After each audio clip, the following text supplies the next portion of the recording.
Students, आज हम बात करने वाले हैं ग्रासलैंड्स और एग्रीकल्चरल रिसोर्सेज के बारे में। तो ग्रासलैंड क्या होते हैं?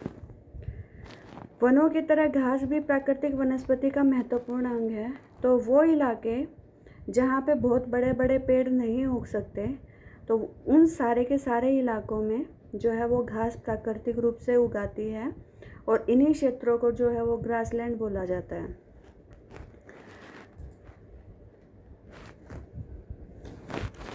वास्तव में घास के उगने के लिए वर्षा की कुछ बौछारें ही काफ़ी होती हैं और मोटे तौर पर देखा जाए तो घास जो है वो भूमध्य रेखा से और ध्रुवों तक अलग अलग इलाकों में फैली हुई पाई जाती है और वर्ल्ड के लगभग 30% जो एरिया है वहाँ पे घास स्थल या घास भूमियाँ पाई जाती हैं।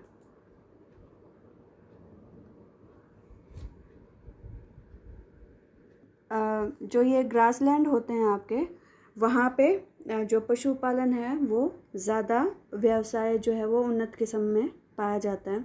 मोटे तौर पे अगर हम बात करें तो घास के मैदानों का वर्गीकरण उनकी सिचुएशन के आधार पर 2 वर्गों में बांटा जा सकता है, जैसे ट्रॉपिकल ग्रासलैंड और टेम्परेट ग्रासलैंड, यानी कि उष्णकटिबंधीय घास के मैदान और शीतोष्णकटिबंधीय घास के मैदान।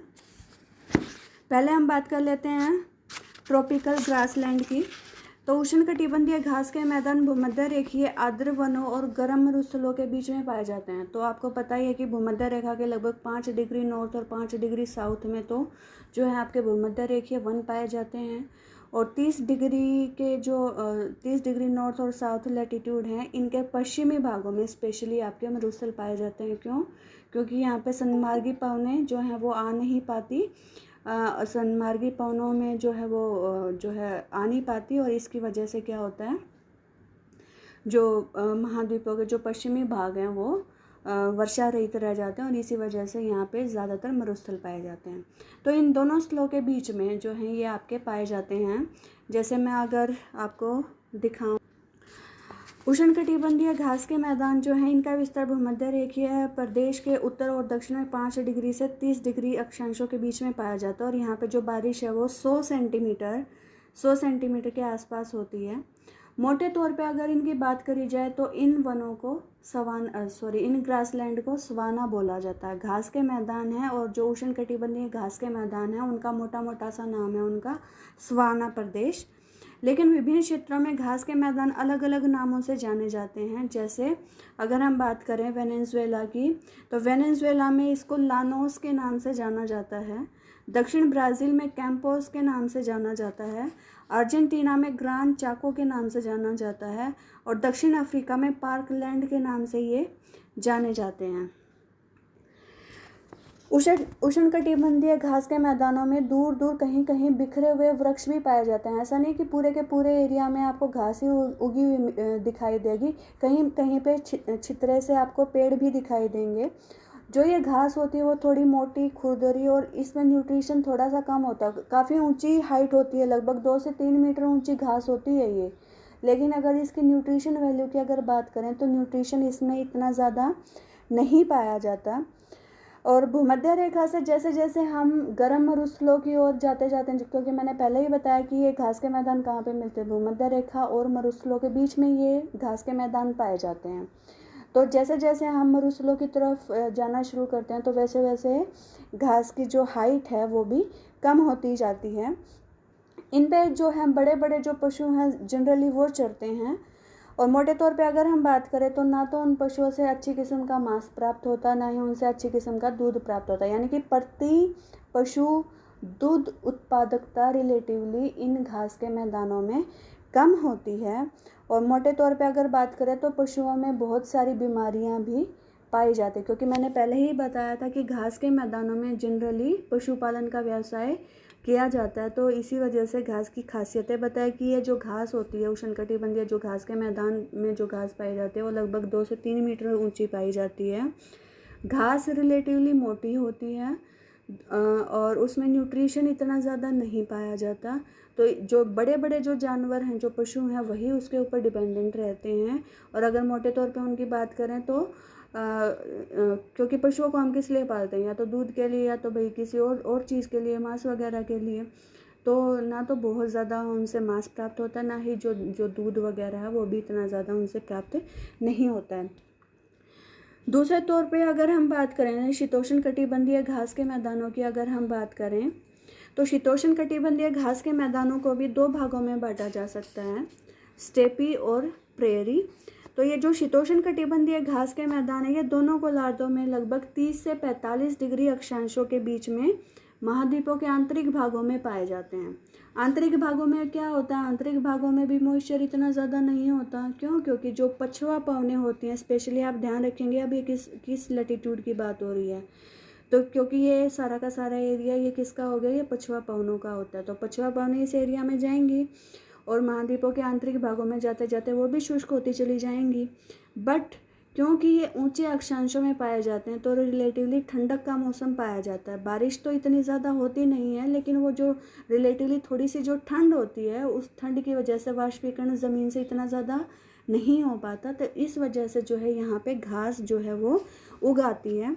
मोटे तौर पे अगर बात करें तो यहाँ पे बारिश, जो शीतोष्ण घास के मैदान है वहाँ पे लगभग 80 सेंटीमीटर से कम बारिश यहाँ पे पाई जाती है। बारिश जो है सारा साल होती है, लेकिन गर्मियों में ज़्यादा बारिश होती है और गर्मियों में ही पौधों को ज़्यादा ज़रूरत होती है मॉइस्चर की। तो मध्य अक्षांशों में अपेक्षाकृत कम तापमान के कारण वाष्पीकरण रिलेटिवली कम होता है, जिससे वर्षा की कम मात्रा भी जो है वो प्रभावी सिद्ध होती है। इस वजह से यहाँ पे जो घास होती है वो काफ़ी नरम होती है, काफ़ी नरम होती है और काफ़ी ज़्यादा पौष्टिक होती है। जो शीतोष्ण घास के जो मैदान है वहाँ पे बहुत बड़े बड़े जो है वो पशु फार्म खोले हुए हैं, बहुत ज़्यादा पशुपालन होता है शीतोष्ण कटिबंधीय घास के मैदानों में। तो मोटे तौर पे अगर बात करें तो इनको दो भागों में बांटा जा सकता है, स्टेपी और प्रेरी। तो स्टेपी घास के मैदानों में क्या होता है, स्टेपी स्पेशली जो छोटी घास होती है और इसकी ऊंचाई जो है वो 10 से 20 सेंटीमीटर के आसपास पाई जाती है। ये बहुत कम वर्षा वाले इलाकों में पाई जाती है। जैसे कि अगर मैं आपको वर्ल्ड मैप की अगर मैं बात करूं तो ये आपके ये जो रशिया वाला जो इलाका है, ये सारा का सारा जो एरिया है, यहाँ पे स्टेपी घास के मैदान आपके पाए जाते हैं। फिर दूसरी बात आती है प्रेरी घास के मैदानों की। तो जो ये प्रेरी घास के मैदान होते हैं, यहाँ पे जो बारिश होती है वो लगभग 80 सेंटीमीटर के आसपास होती है और यहाँ की जो घास होती है वो रिलेटिवली लंबी होती है, काफ़ी लंबी घास होती है ये। शीतोष्ण कटिबंधीय घास के मैदानों को भी अलग अलग नामों से जाना जाता है। जैसे उत्तरी अमेरिका में इसको प्रेरीज के नाम से जाना जाता है। उत्तर अमेरिका ये यहाँ पे प्रेरीज के नाम से, स्पेशली ये वाला जो पोर्शन है यहाँ पे पशुपालन किया जाता है, प्रेरीज बोलते हैं इनको। दक्षिण अमेरिका में इनको पंपास के नाम से बोला जाता है, ये यहाँ पे आपके पंपास मिलेंगे, पंपास के नाम से बोला जाता है। इसके अलावा दक्षिण अफ्रीका में यहाँ पे वेल्ड के नाम से इनको जाना जाता है और ऑस्ट्रेलिया में इस वाले पोर्शन में स्पेशली डाउन्स के नाम से जाना जाता है। एक बार मैं दोबारा से कृषि संसाधनों की अब हम बात कर लेते हैं। तो मिट्टी के जोतने, गोड़ने और उसमें विभिन्न फसलें और फल फूल उगाने और साथ में पशुपालन से जुड़ी जो सारी जो व्यवस्था होती है, उनको हम सभी को जो है आपके कृषि संसाधन में ले लेते हैं, कृषि संसाधनों में ले लेते हैं। मिट्टी को जोतने, गोड़ने, उसमें विभिन्न फसलें और फल फूल उगाने तथा पशुपालन से जुड़ी कला और विज्ञान को कृषि कहा जाता है। अगर मोटे तौर पे बात करें तो कृषि जो है वो मनुष्य की सभी जो आपकी आर्थिक क्रियाएं होती हैं उन सभी में ये काफ़ी प्राचीन पाई जाती है और वर्ल्ड की लगभग अभी भी 49% जो आबादी है वो अभी भी डायरेक्ट रूप से आजीविका के रूप में कृषि के ऊपर डिपेंडेंट है अभी भी। और लगभग जो विकासशील या डेवलपिंग कंट्रीज़ हैं उनकी अभी भी 65% जो आबादी है वो आपकी अभी भी कृषि के ऊपर डिपेंडेंट होती है। कृषि से हमें ना सिर्फ खाने के लिए जो है हमको मतलब चीज़ें मिलती हैं, बल्कि वस्त्र वगैरह भी मिलते हैं और कई चीज़ों का प्रयोग हम जो है अस्थायी रूप से अपना आवास बनाने के लिए भी कर सकते हैं। और अगर मोटे तौर पे बात करें तो विकासशील देशों में कृषि इस तरीके से रची बसी है कि वो जीवन के हर मतलब पहलू से जुड़ी हुई है। जैसे बैसाखी है तो बैसाखी को सेलिब्रेट किया जाता है 13 अप्रैल को, शायद 13 या 14 अप्रैल को बैसाखी को सेलिब्रेट किया जाता है। तो हमारे जो त्यौहार हैं वो भी कृषि से इस कदर जुड़े हुए हैं। जो प्रमुख फसलों की अगर हम बात करें तो इसमें जो है चावल आ जाती है। सबसे पहले तो चावल विश्व की सबसे महत्वपूर्ण खाद्यान्न फसल है और आपको पता ही है कि जो चावल है वो उष्णकटिबंधीय एरियाज़ में होने वाली फसल है। इसको बहुत ज़्यादा पानी चाहिए होता है और बहुत ज़्यादा तापमान चाहिए होता है। चावल उष्ण और आर्द्र जलवायु की फसल है जिसे बहुत उपजाऊ मिट्टी की ज़रूरत होती है। चावल मुख्य रूप से मानसून एशिया में उगाया जाता है और चीन, Bharat, Vietnam, Bangladesh, Thailand, Myanmar, Japan, Philippines इसके मुख्य उत्पादक देश हैं। चावल के बाद जो है वो गेहूं का नंबर आ जाता है। विश्व का दूसरा बड़ा खाद्यान्न है जिसमें प्रोटीन, कार्बोहाइड्रेट्स, विटामिन्स वगैरह काफ़ी ज़्यादा पाए जाते हैं। 100 सेंटीमीटर की जो रेखा वर्षा होती है वो इन दोनों फसलों को अलग करती है। 100 सेंटीमीटर से ज़्यादा वर्षा वाले क्षेत्रों में जो है चावल उगाया जाता है और 100 सेंटीमीटर से कम वर्षा वाले क्षेत्रों में गेहूं उगाया जाता है। अच्छा, मेरे को यह मुख्य एक शीतोष्णकटिबंधीय क्षेत्रों में बोई जाने वाली फसल है। और अगर वर्ल्ड की बात करें तो यह चीन, भारत, संयुक्त राज्य अमेरिका, फ्रांस, रूस, कनाडा, ऑस्ट्रेलिया, अर्जेंटीना इत्यादि में उगाया जाता है। अब हम बात कर लेते हैं। ओके, हाँ भाई। अब हम बात कर लेते हैं तीसरी फसल की, जो कि है मक्का। तो यह विश्व की तीसरी मुख्य खाद्यान्न फसल है जिसमें प्रोटीन कम और स्टार्च काफ़ी ज़्यादा पाया जाता है। इसका उपयोग भोजन और चारे दोनों के लिए किया जाता है। और अगर क्षेत्र की अगर हम बात करें तो संयुक्त राज्य अमेरिका, चीन, Brazil, Mexico, France, Argentina, Bharat इत्यादि में ये उगाई जाती है।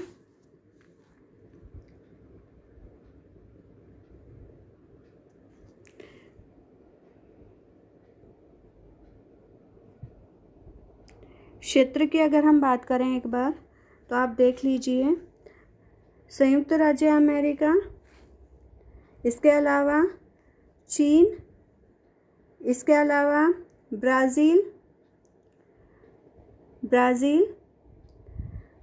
के बाद में मैक्सिको के बाद में फ्रांस,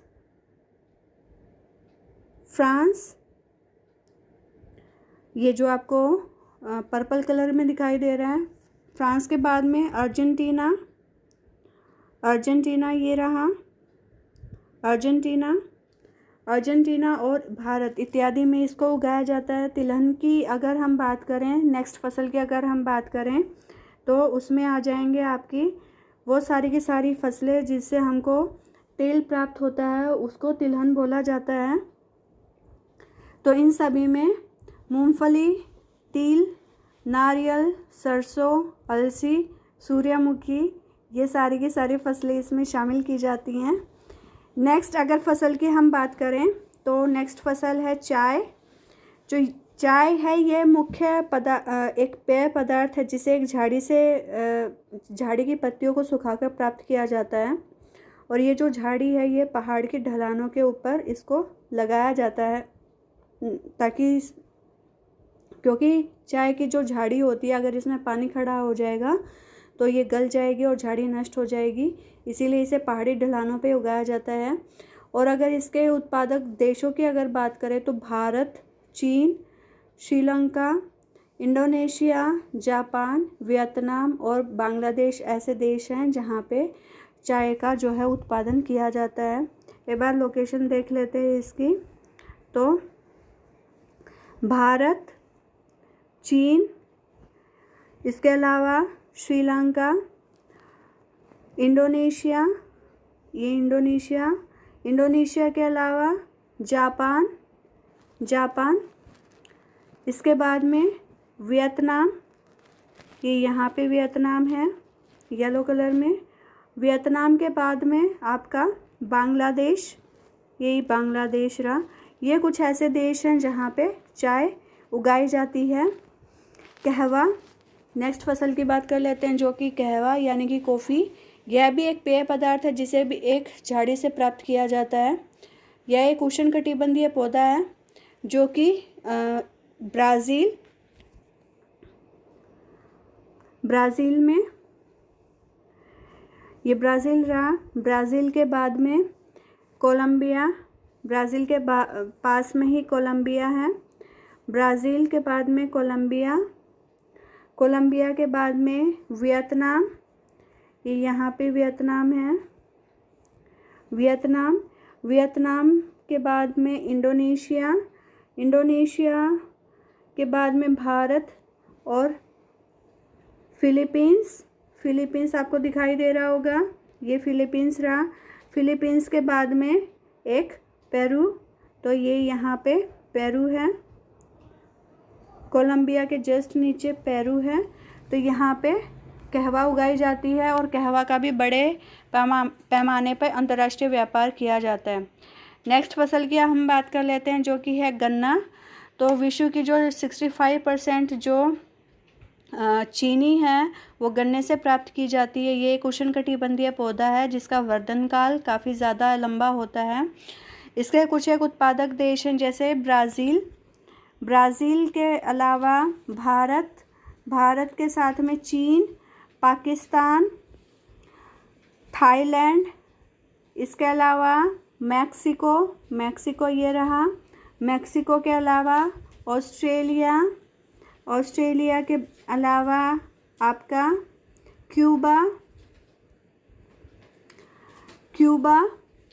ये क्यूबा रहा। क्यूबा के बाद में आपका संयुक्त राज्य अमेरिका और फिलीपींस, इंडोनेशिया इत्यादि में गन्ना उगाया जाता है। नेक्स्ट फसल की हम बात कर लेते हैं जो कि है आपकी चुकंदर। यह है एक जड़दार फसल यानी कि कंद है जो कि गन्ने के बाद चीनी बनाने का दूसरा बड़ा स्रोत है। वर्ल्ड की लगभग 1/3 जो चीनी है वो चुकंदर से प्राप्त की जाती है। यह एक शीतोष्ण कटिबंधीय फसल है जो कि यूरोपियन देशों में उगाई जाती है। नेक्स्ट फसल की अगर हम बात करें तो नेक्स्ट फसल आ जाती है आपकी कपास। तो कपास के जो रेशे हैं उससे जो है कपड़े बनाए जाते हैं, वस्त्र बनाए जाते हैं। कपास एक विश्वव्यापी जो है वो पौधा है, विश्वव्यापी रेशा है। यह एक उष्णकटिबंधीय पौधा है जिसके उत्पादक देश हैं चीन, संयुक्त राज्य अमेरिका, भारत, पाकिस्तान, इसके अलावा उज्बेकिस्तान, इसके अलावा टर्की, मिस्र, ये मिस्र रहा। मिस्र के बाद में आपका आ जाता है अर्जेंटीना। तो अर्जेंटीना में भी ये फसल इसकी ली जाती है कपास की। यह एक व्यापारी फसल है जिसका अंतर्राष्ट्रीय स्तर पर व्यापार किया जाता है। नेक्स्ट फसल की अगर हम बात करें तो वो आ जाती है आपकी पटसन। कपास के बाद यह दूसरी महत्वपूर्ण रेशेदार फसल है और इंडिया जो है वर्ल्ड का 2/3 पटसन पैदा करता है। इस फसल को ज़्यादा जो है ज़रूरत होती है तापमान की और ज़्यादा आर्द्रता की ज़रूरत होती है। मोटे तौर पे बात करें तो इंडिया और जो बांग्लादेश हैं ये 2 ऐसे देश हैं जहाँ पे ये फसल पैदा करी जाती है। इसके अलावा जो इसका थोड़ा बहुत जो पैदा की जाती है वो आ जाती है आपके चीन में, थाईलैंड के अलावा म्यांमार वगैरह में ये फसल पैदा की जाती है। नेक्स्ट की अगर हम बात करें तो आ जाती है रबड़। तो यह भूमध्य रेखीय सदाबहार वनों में पाए जाने वाले वृक्षों के दूध से बनाई जाती है नेचुरल रबड़। यह भी एक उष्णकटिबंधीय फसल होती है जिसके मुख्य उत्पादक देश हैं थाईलैंड, इंडोनेशिया, इसके अलावा मलेशिया, वियतनाम, श्रीलंका, नाइजीरिया ये यहाँ पे है नाइजीरिया के बाद में